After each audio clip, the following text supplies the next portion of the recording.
Jadi kalau supaya kita tidak terjebak gitu ya dalam keinginan nafsu yang semata-mata, kalau memang kita sudah siap untuk menikah gitu ya, untuk proses menuju ke sana, hendaknya memang ada tempat kita bisa berdiskusi ya.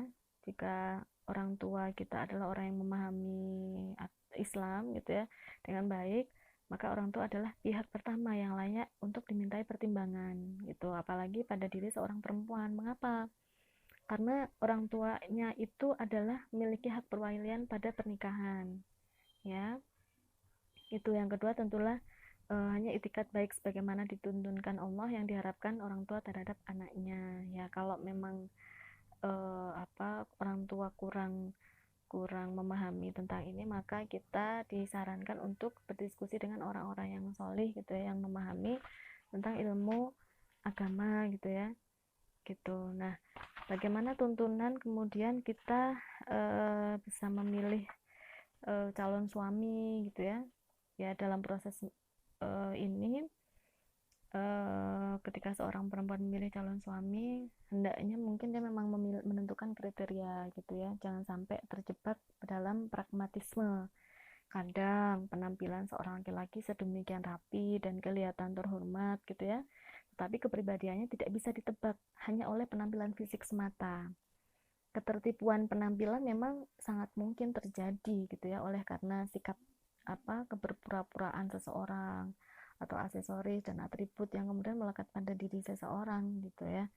Bagaimana pernah diceritakan gitu ya, pada suatu ketika Rasulullah itu bertanya kepada para sahabatnya ketika ada seorang laki-laki kaya lewat di hadapan beliau.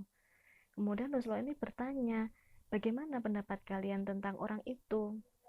Kalau dia meminang wanita pasti diterima, kalau menolong orang akan berhasil, dan jika bicara akan didengar orang, jawab para sahabatnya. Kemudian Rasulullah terdiam. Tidak lama kemudian, lewat seorang laki-laki miskin di hadapan beliau sembari memandang para sahabat. Beliau bertanya, bagaimana pendapat kalian tentang orang ini? Jika meminang wanita pasti dia ditolak, jika menolong tidak akan berhasil, dan jika bicara tidak akan didengar, jawab sahabatnya.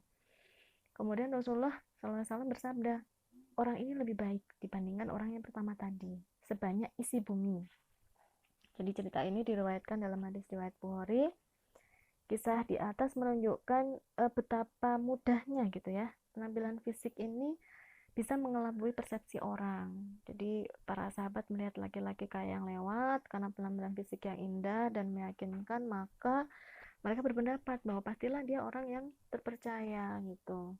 Sebaliknya, melihat penampilan umum dari laki-laki miskin yang lewat, kemudian seakan-akan dia orang yang tidak terpercaya. Inilah ketertipuan yang mudah terjadi pada penampilan dan atribut ya, atau aksesoris yang sifatnya keduniaan gitu.